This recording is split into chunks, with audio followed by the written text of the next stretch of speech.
innovate, inspire, and ignite. But before we get into all of that, we have an industry rock star with us, the keynote speaker, Brittany David. She is the Chief Revenue Officer over at Snugs USA.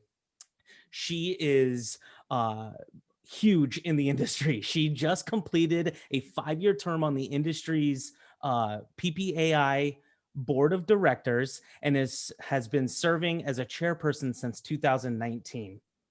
She was recently selected as a recipient for the Supplier Visionary Award and has been listed on the industry ASI most influential people, and that's a list of only 50 people in this massive industry. She's also been on Counselor Magazine's hot list, and she's going to go into a little bit more detail as to what all of that means. So, Brittany, take it away. All right. Well, Brandon, thank you for the nice introduction. Hey, everyone. So I am Brittany David, and I am really grateful for the opportunity to come chat with you guys today and talk about some ways to ignite your brand with promotional products. So who the heck am I? What does any of that mean? So I do work for a company called Snugs USA. We are a manufacturer in this industry, and I serve as the CRO. So I do a lot of work with sales, marketing, and our product development teams, and I've been in the industry for 15 years.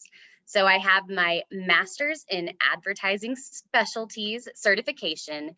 And as Brandon said, I've served on the board for the past several years. So PPAI is the Promotional Products Association International, and it's our industry's nonprofit board. So just to kind of give you a little bit of context there. So I've attended Advertising Week, and I've lobbied up in DC, not only for this advertising medium, but also independent contractors, talking about the effect of tariffs on the economy, challenges that affect small businesses. So I've done some of that work. And then I've been an advocate for the value of promotional products to create opportunities for you guys in brand engagement for over a decade. So since we're on Zoom, you never know what kind of glitches and if this cuts out. So if it does, hopefully it wasn't anything that interesting. But for the next 20-ish minutes, I'll be talking to you guys about why promo and what is the value of promo, what's trending, and then also touching on the value of your host and working together. So I assume you're here to learn about promo and get some good ideas or inspiration. So why promo? What's the value of promo? Why buy stuff? Why give away stuff? And then, especially in these times, how do you make a case for your budget? So you don't watch Bridgerton and say, man, where are those commercials? I really miss those commercials. You don't ad block your favorite mug. And who doesn't like a swag bag or swag box, right? So promotional products is actually the only marketing medium that people say thank you. So I talked about going up to DC and lobbying, and I've done that for the past 5 or 6 years. And we put together in the industry an event that's called LEAD. It's Legislative Education Action Day. So about 100 people from our industry go up to DC and we lobby. And if you have been to DC and you have lobbied, you know that a car will only get you so far until you do a tremendous amount of walking. So one day along the way, it was just absolutely pouring rain, which is unfortunate, but we had a breakfast. It was indoors, and fortunately, people came prepared and had umbrellas laid all across the back table with the PPAI logo and the LEAD logo. So when we left, dressed in suits and heels and looking all nice, at least we had an umbrella because most of us are from out of town and didn't think to prepare, right?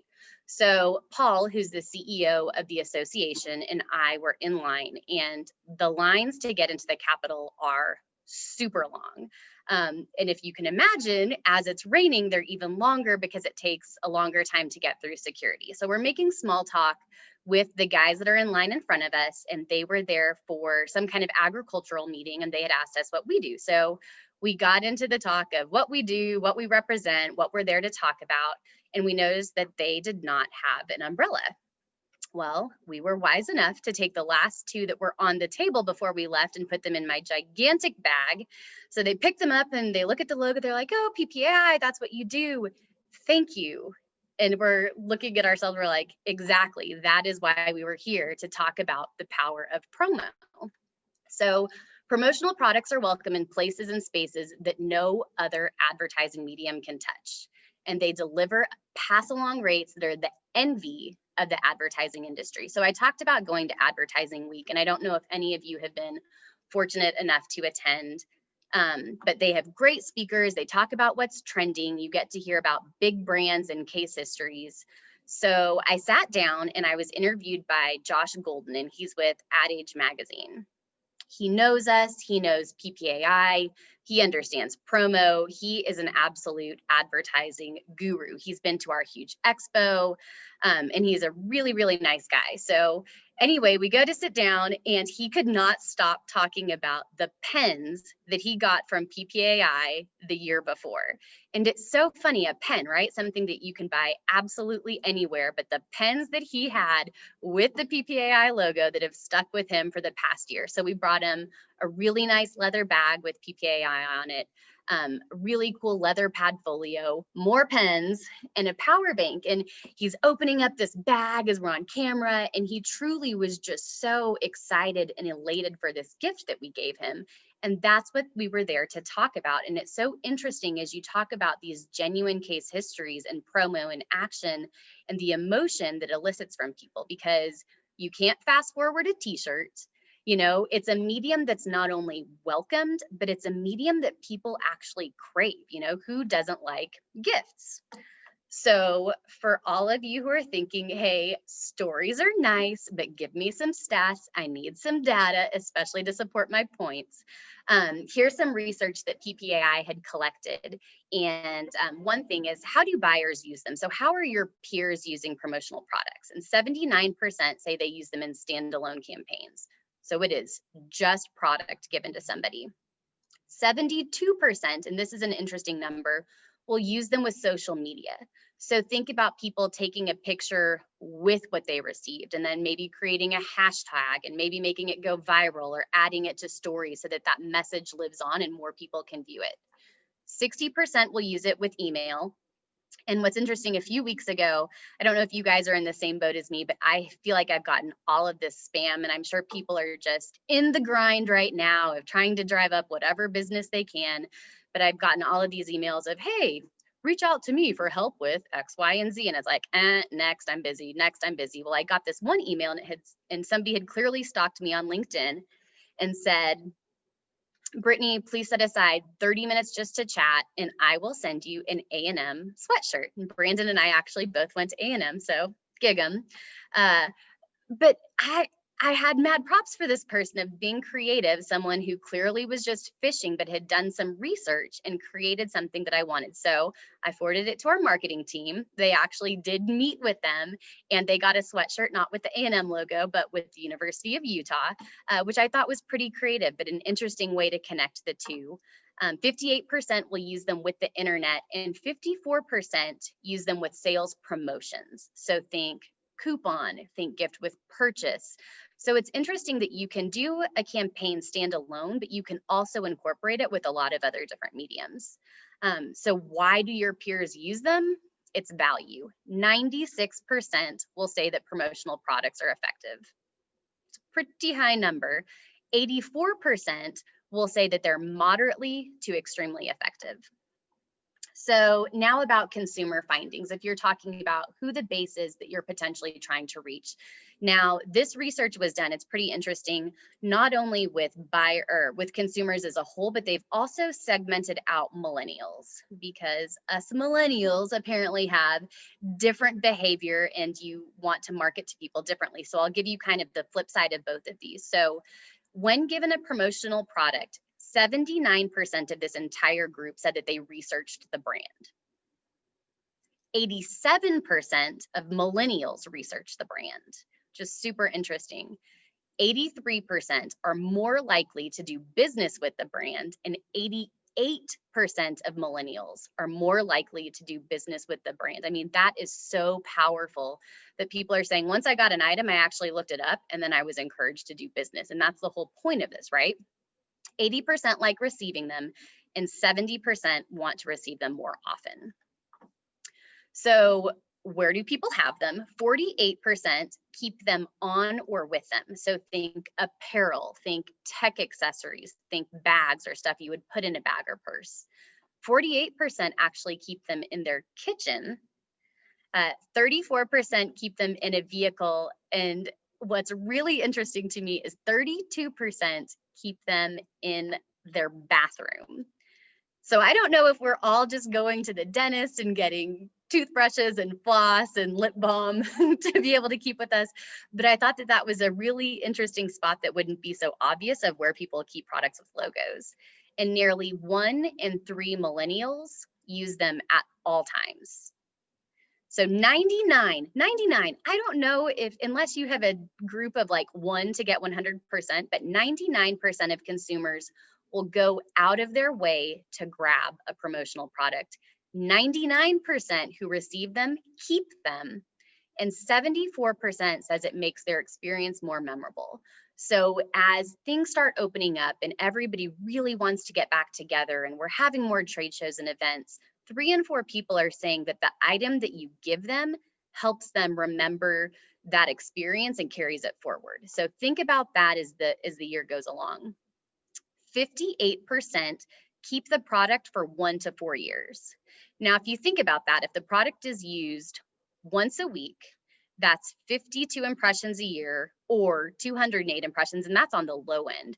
So if you're looking at the ROI, cost per impression, that has a really high value, especially as you're choosing what kind of product and what your budget is, 9 in 10 will recall the brand, and 8 in 10 will recall the messaging. And that is the power of promo. Speaking about recall, so I'm a huge baseball fan. I grew up in Texas and I love the Texas Rangers and went to the World Series in 2011 at the ballpark in Arlington. And I can remember everything from the walk from the parking lot, going up there, to the shirt that I was wearing, to meeting my favorite broadcaster, John Radigan, to where we sat, to sadly losing that very last game to the Cardinals. But what's really interesting, when I walked in, they gave me a lanyard with the vinyl pouch to put my ticket, to be able to have kind of like a commemorative piece for attending that last game. And I can still remember that the logo on that lanyard was Taco Bell. I can't tell you the last time I looked at the lanyard, but I have it somewhere in a box, probably some memory box. And it's kind of like every time I think about it, all of a sudden I crave a double-decker taco, right? And so that is the power of promo, and so random, but kind of moving out of the stats, and there's tons. I could talk about this probably for hours and you might get kind of bored. But I wanted to talk a little bit about the post-COVID fog and the afterlife, right? Not getting political, don't want to talk doom and gloom, but how do you move forward in this new landscape? You know, things won't go back to normal. And I hate the term the new normal, because there is no new normal. What person wakes up and has a normal day? Like, every day is weird and different. But COVID has definitely created new opportunities for engagement and new opportunities for brand loyalty, and consumers and employees' behavior and habits have changed. So your strategy should probably look a little different than it did a year ago. And if it doesn't, that's okay. I mean, maybe it still works. I think that that is possible. But if not, you know, today's a new day, and it's not too late to evolve and try to figure out what you could do differently that might get you better results. New trends have come out of this. And so right now I'm going to talk about the top 5 trends. So if you don't have one already, grab a pen. And I just say, does the pen you grab have a logo on it? Just interesting food for thought for you there. But trend number 1 is work from home. Your employees in many cases are working from home, whether that's full-time, part-time. It might look a little bit different. I don't think that we're going back to the normal of everyone going back. But if you're not looking at employees, think about your customers. Most of your customers have made these seismic shifts. So we've gone from spending about 5 to 7 hours a day at home awake to an average of 17 hours awake. I mean, that's kind of maddening when you think about that. And so we're separated but connected. and we're looking for different ways to connect remote. Habits have changed. We do new things. Most of us have some sort of at-home office. Most of us don't have a commute to work. We make our lunches or we're ordering DoorDash, and we spend even more time, possibly sadly, looking at our phone to our monitor to our phone, our monitor to Netflix. We are always connected. So even think about apparel. Last year, the year before, you might be seeing a lot of corporate polos and what do people wear and what does that look like? Now people are in sweats, pajamas, slippers, socks. So think comfort and think cozy. There's all of these jokes about Zoom, business from the waist up, but we're all in pajama pants and Lululemon, from the bottom down. There are so many opportunities with Zoom or virtual happy hours, and people are lonely. So look at that work from home trend to see how could you incorporate specific products and stuff into that to make it relevant. Trend number 2, unboxing. So I don't know if you've heard about the term unboxing. Thank you, Instagram and TikTok and influencers and the whole social media world. But now we like to watch other people open their gifts in anticipation to see what they got.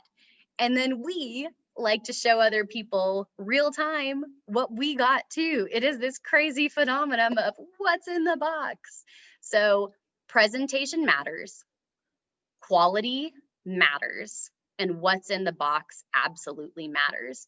So not only do you want the product or the message to resonate with the recipient, but you also might consider who are they sharing this with? Create the FOMO, create the excitement. As it relates to what you're doing behavior-wise, drop ship. So reach people where they are, not where they used to be. And I would say, keep in mind, no matter what Amazon says, shipping isn't free. So factor that in and don't set that as the expectation. Now, kind of to go along with that too, is we buy from Amazon because it's like every day we get a gift that we bought ourselves because there is some excitement with that. So trend number 3, things for your home and housewares.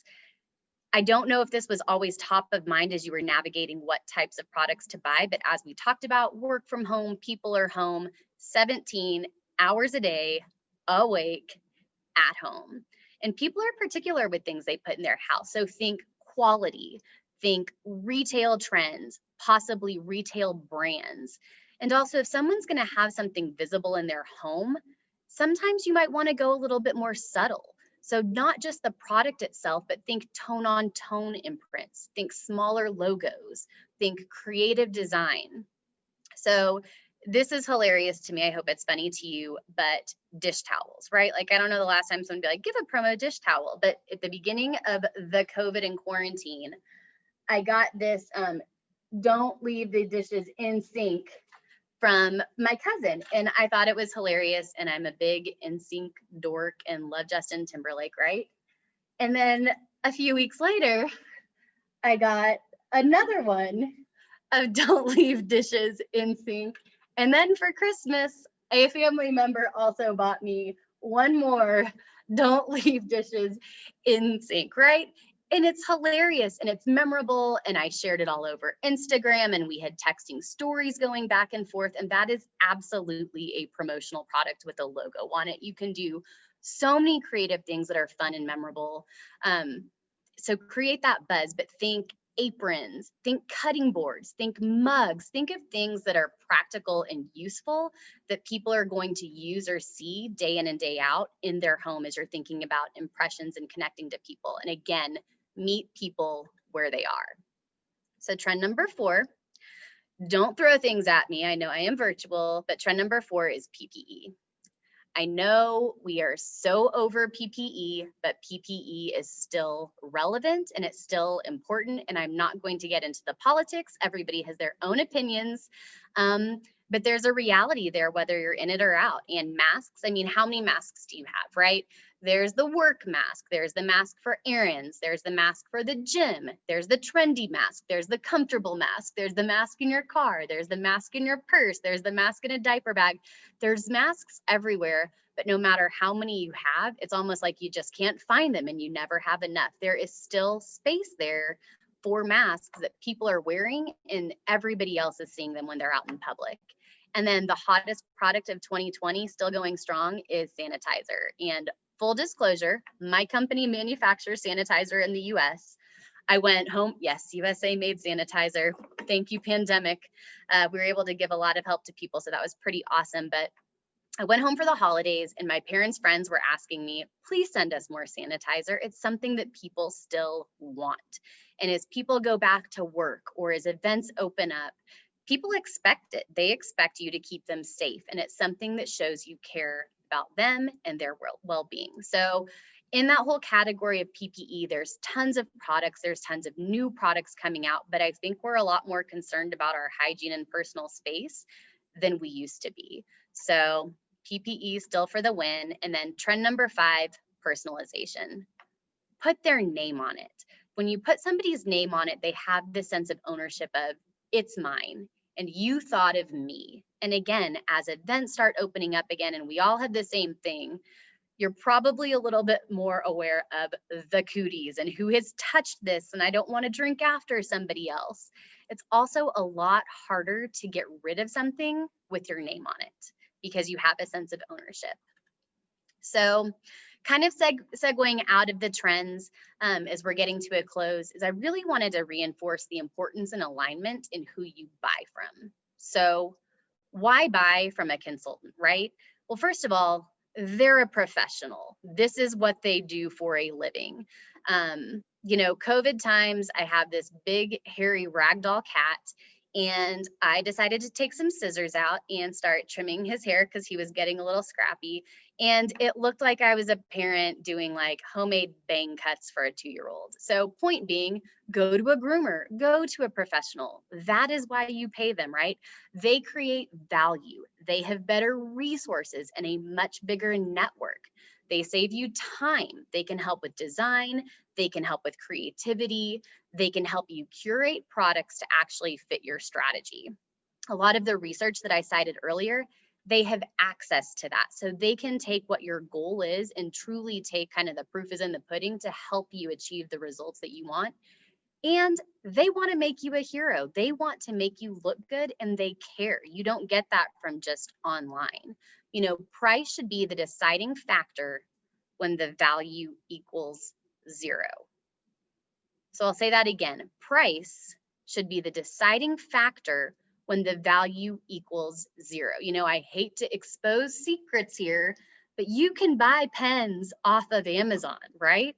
But did the ink work? Did your logo rub off? Was it safe? Was it the right color? Did it arrive when you wanted it to? You know, you can buy sanitizer from tons of different places, but again, was it safe?